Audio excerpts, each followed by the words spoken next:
Allô, chers voisins, chères voisines, je m'appelle Chloé et j'habite le merveilleux quartier de Centre-Sud depuis maintenant 11 ans. Je suis également impliquée au sein de Duréalité, qui est une coopérative culturelle à but non lucratif basée dans Centre-Sud depuis 2012. La mission de Duréalité, c'est de produire du contenu culturel dans une optique de transformation sociale. Une des choses qu'on fait le plus, qu'on aime le plus, c'est organiser des concerts de musique. Pour nous, en fait, la culture a vraiment ce don de rassembler les gens, puis on trouve ça complètement fantastique. Mais là, avec la pandémie, interdiction de rassemblement, notamment les rassemblements culturels, notre milieu a été, et nous-mêmes, on a été quand même grandement impactés. Donc, ce qu'on remarque, en fait, c'est qu'il y a de moins en moins de possibilités pour les artistes de transmettre leur art, leur message, mais également qu'il y a il y a une augmentation en fait de l'isolement, tant chez les artistes que chez le reste de la population.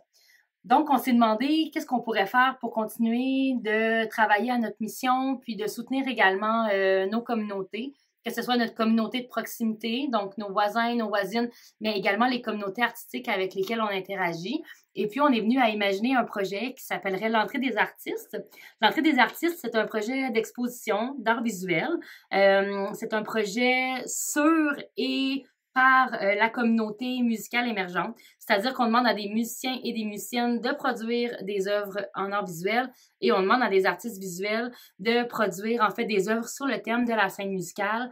Là-dedans, on veut vraiment favoriser aussi les cultures plus alternatives, émergentes, DIY. L'expo serait composée d'œuvres de différents types, donc multidisciplinaires. On parle de photographie, de peinture, de sérigraphie, par exemple. Ça serait gratuit. Ça prendrait place dans les grands locaux de la boîte à musique, qui est un de nos commerces locaux qui a été aussi grandement impacté par la pandémie puisqu'ils sont dans le domaine de la musique. C'est situé sur la rue Ontario entre les rues Folum et Partenay. Donc, en fait, ce qu'on espère avoir comme impact avec notre projet, c'est premièrement d'augmenter les possibilités pour les artistes de diffuser en fait leur art parce qu'on sait qu'en ce moment, les possibilités sont restreintes.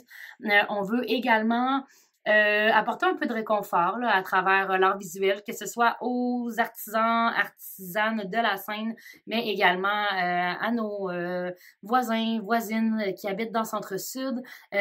Briser l'isolement aussi à travers ça. Et finalement, on veut promouvoir une scène culturelle un peu plus alternative, indépendante, underground. Comme vous savez, Centre-Sud, c'est un quartier qui est très culturel. Il y a beaucoup d'institutions culturelles. La Ville de Montréal veut également faire d'une partie du quartier un pôle culturel. Puis nous, avec notre projet, on veut aussi rappeler que la culture, c'est pas juste ce qu'on voit à la télé, c'est pas juste qu'est-ce qu'il y a des subventions, c'est aussi, en fait, une pratique hyper diversifiée. Puis, dans le fond, on veut que les cultures alternatives ne soient pas oubliées dans cette idée-là de culture. Fait que voilà, si on gagne la cagnotte, on va acheter du matériel d'exposition, donc cadre, crochet, matériel d'éclairage.